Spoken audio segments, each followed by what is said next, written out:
Welcome back to another episode of the Hold On With Me podcast, and I'm your host, Riley Joe.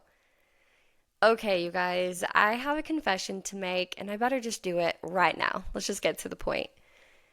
I learned my lesson yesterday. I was talking to my friend at school, and he asked if I had launched an episode. And I said, no, I don't really know what I would say. My emotions are all over the place and scattered. I think I'm just going to skip it for this week. And you know what he said?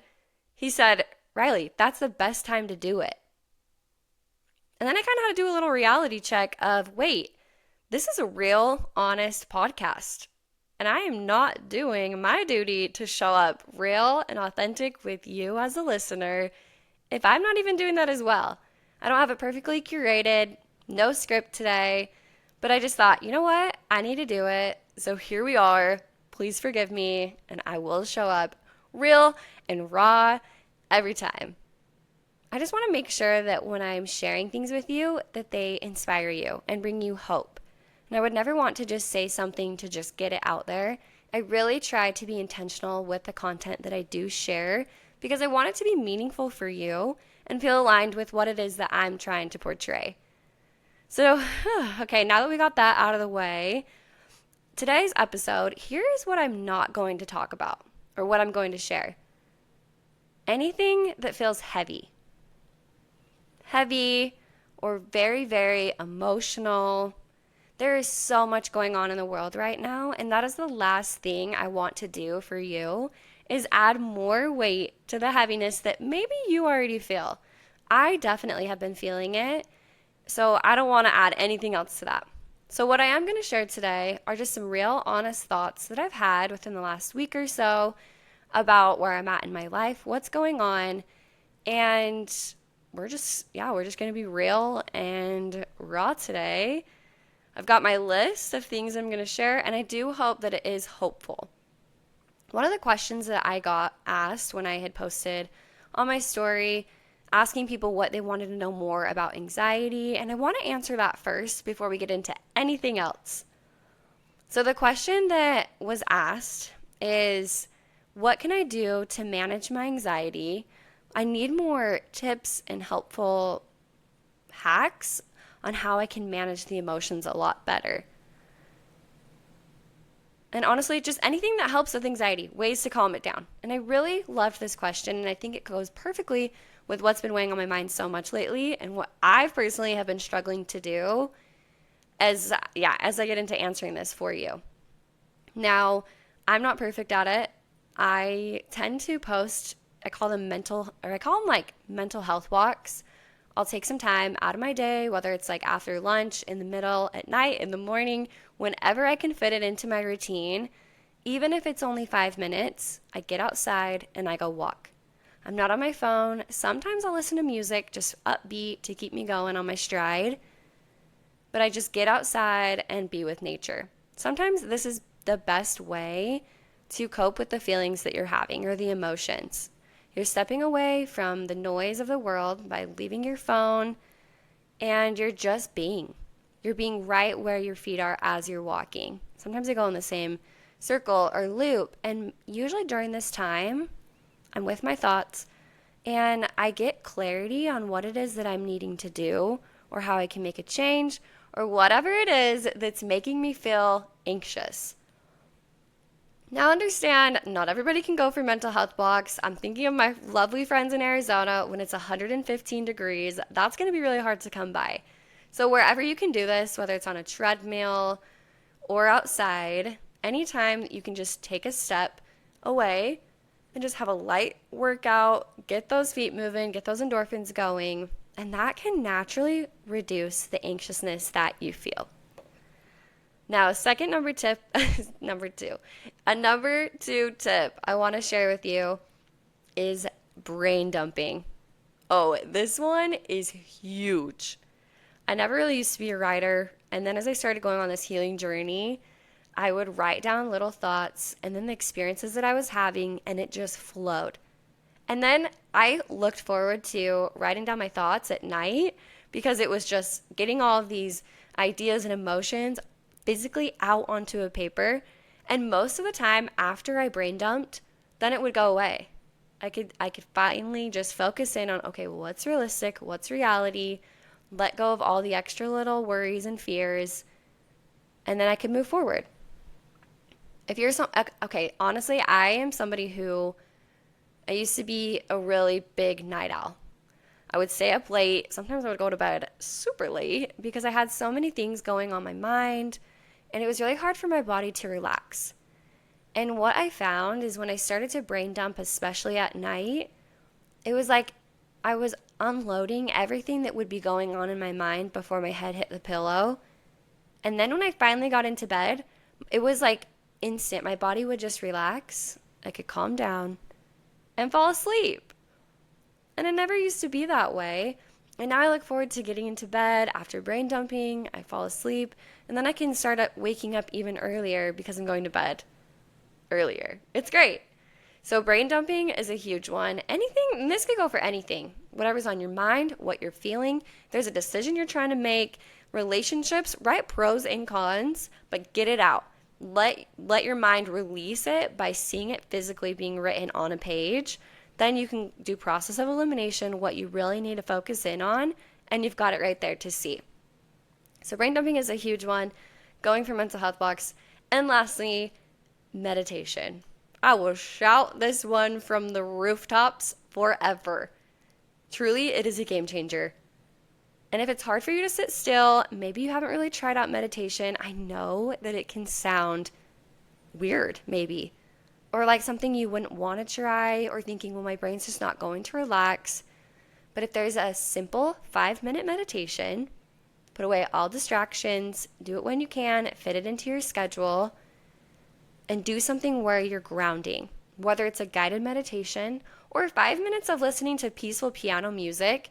You're letting your mind just be relaxed and your body to calm down and just breathe. Just being in the moment, right where your feet are planted, and that will naturally help reduce those anxious feelings. This is just what I found to be helpful. Could be different for everybody else, and I know there's so many great other ways, but those are the 3 that I would start with.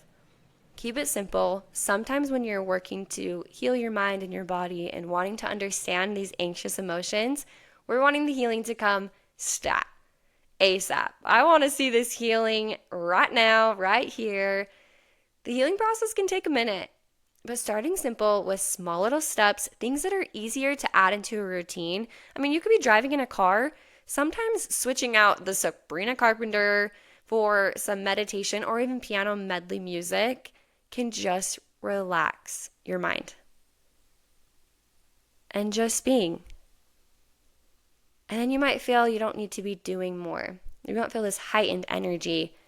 It'll feel a lot more balanced and complete. So those are my 3 tips on how, like, even what you can start doing with your anxiousness, and when you get overwhelmed or you're needing to figure out a decision in your life, start simple, start with those things. And my DMs are always open. If you have any other questions or you want recommendations for things that I personally use, I would love to help you out. Shoot me a message and we can chat. Okay, now going into the other thoughts that I've had for the rest of this episode. Probably won't be very long, but we're just going to keep it short and sweet and hopeful. And I don't know if you're like me, but yes, this past week, I've been feeling my emotions on every level. I have felt anger, frustration, sadness, fear, worry, joy, and I felt even closer to God, trying to feel His love and peace and comfort that I can know He can bring in especially difficult times.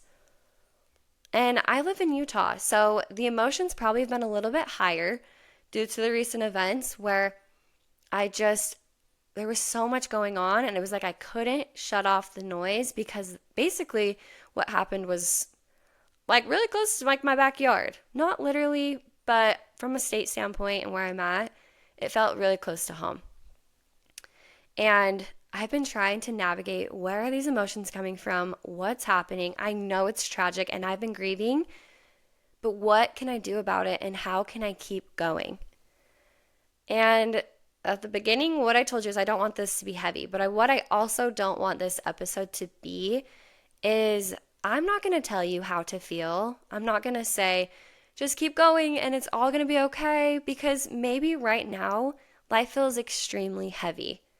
Maybe that's something you don't want to hear.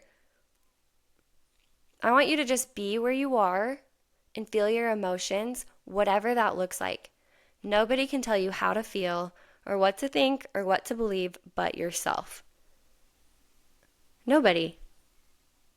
You're in control of that, and you can let yourself feel the hard, tough, anxious, any of the feelings or emotions right now. And it's hard. I'll admit it.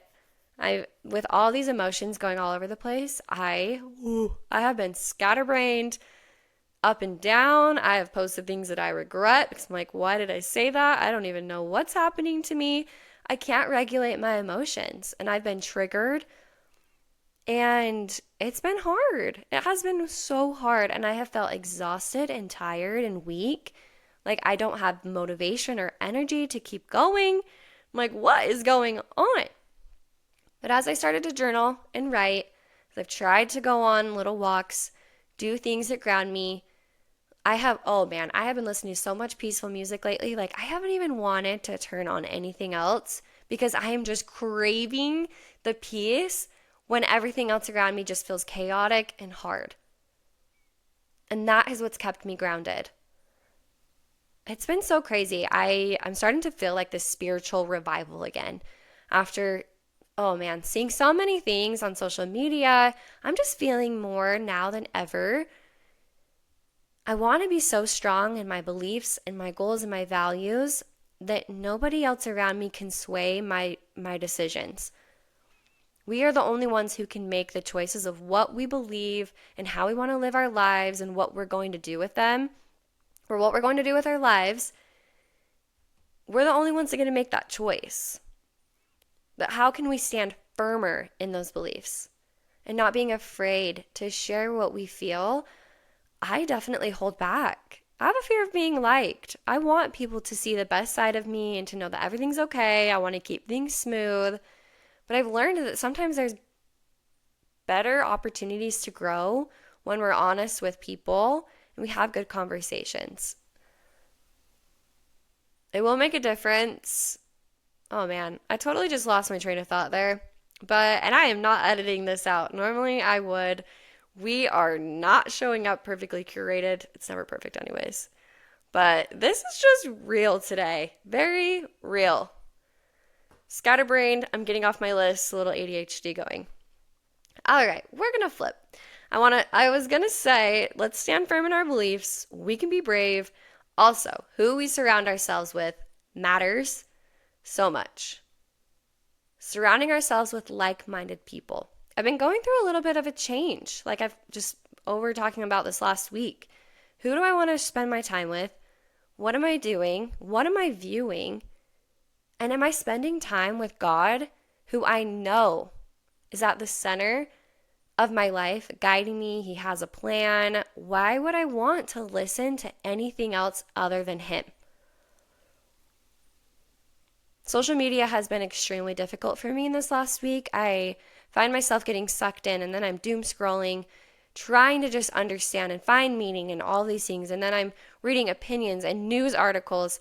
And I'm in a media law class right now in my communications degree. So naturally, we're talking about the current events. We're having to find articles for our homework. And it has been so easy to get caught up in that. And guess what? After I'm done reading those articles, I feel so hopeless. I feel lost and hopeless. I feel sad and I feel scared and I have worry. And I'm just learning that how much time I'm spending looking at everybody else's lives, hearing their opinions, and seeing so many people make harsh and rude comments, no matter what they believe, who they are, anything. So many comments, it just brings me down. And maybe you're like me, but I've learned I'm an empath. So I feel my emotions very, very deeply for people no matter what. I have compassion for everyone. And so sometimes when I'm scrolling, I can feel a lot heavier as I'm going through reading all of these things, seeing hard events in the world. And then I just kind of paralyze myself being stuck in all this fear. And I'm like, I don't know what to do about it. I don't want to go outside. I don't want to share my beliefs. I don't want to say anything on my podcast anymore because I'm scared that somebody's not going to like it and they're going to disagree with me. And I just don't want that. And then I just kind of had to realize, okay, well, what's most important? What's most important for you and where you're at?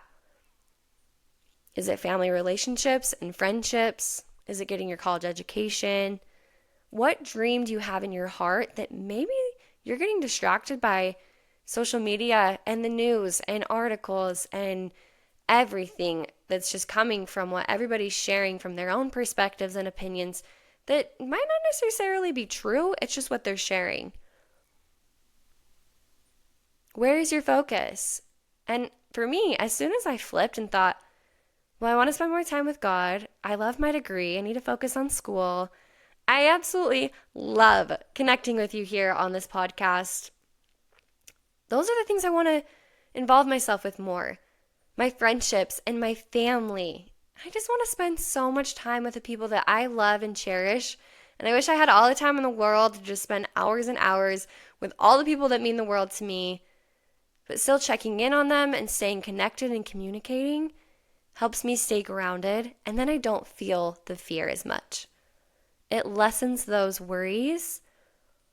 And then I'm realizing maybe there's some things in our lives that are more important than others.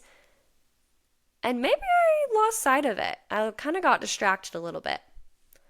So maybe you're like me, but just some food for thought today.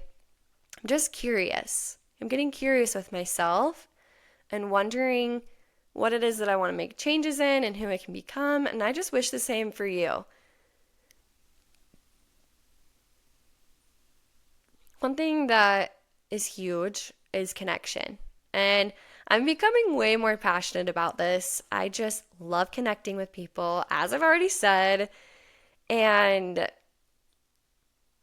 how can we go about connecting with those closest to us in a healthy way?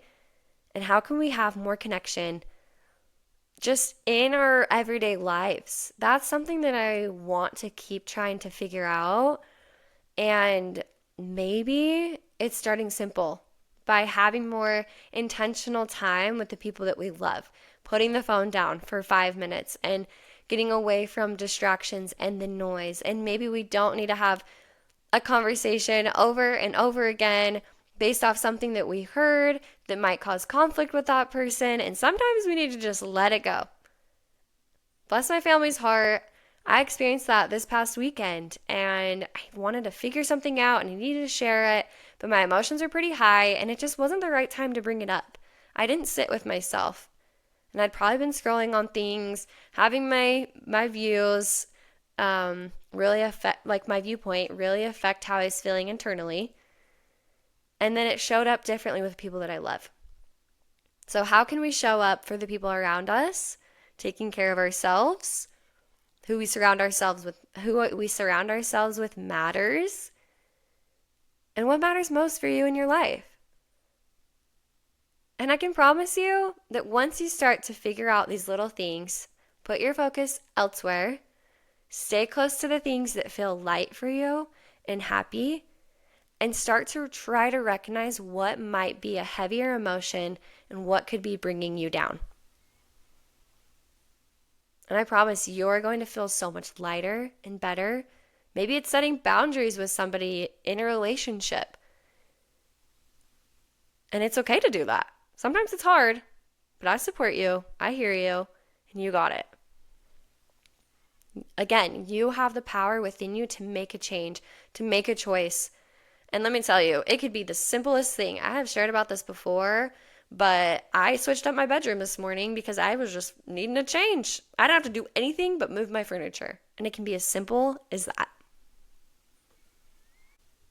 Okay, if you're still listening, I heart you. Thanks for still being here because I know this episode has been all over the place. Even as I'm talking, I can recognize how scatterbrained I am. But this is just the reality of feeling a little dysregulated. My emotions are all over the place. Yeah, I'm talking probably a little too much, and it might not make sense. But I am feeling a lot of emotions right now, and I just want to show you that sometimes when things happen, it is hard to stay regulated, and I don't have it all together. And if that's just one thing you know today, take it from a girl who is just showing you real raw emotions right now, and I see you if you feel the same way. So let's not be hard on ourselves. Let's give ourselves grace and take care of the things that we need to, of what matters most, taking care of our minds and our bodies, taking little walks, meditating, and spending time with the people that we love most. Trying to find connection outside of the apps, off of the apps, off the distractions, whatever it is. Be with the people that you love, and life's going to get better. I know it will. And it might feel really heavy and hard right now, but it's not going to last forever. So we have to keep going little by little, however that looks, and things will slowly start to fall back into place again. I'm with you, and I see you. Thanks for listening, and I truly just wish you a great weekend, time with your loved ones, and maybe watch a fun show, bake a treat, listen to some good music, do something you've always wanted to do, and find some joy. I'll see you next week, and please remember, it's you, me, God. We got this. Keep holding on with me.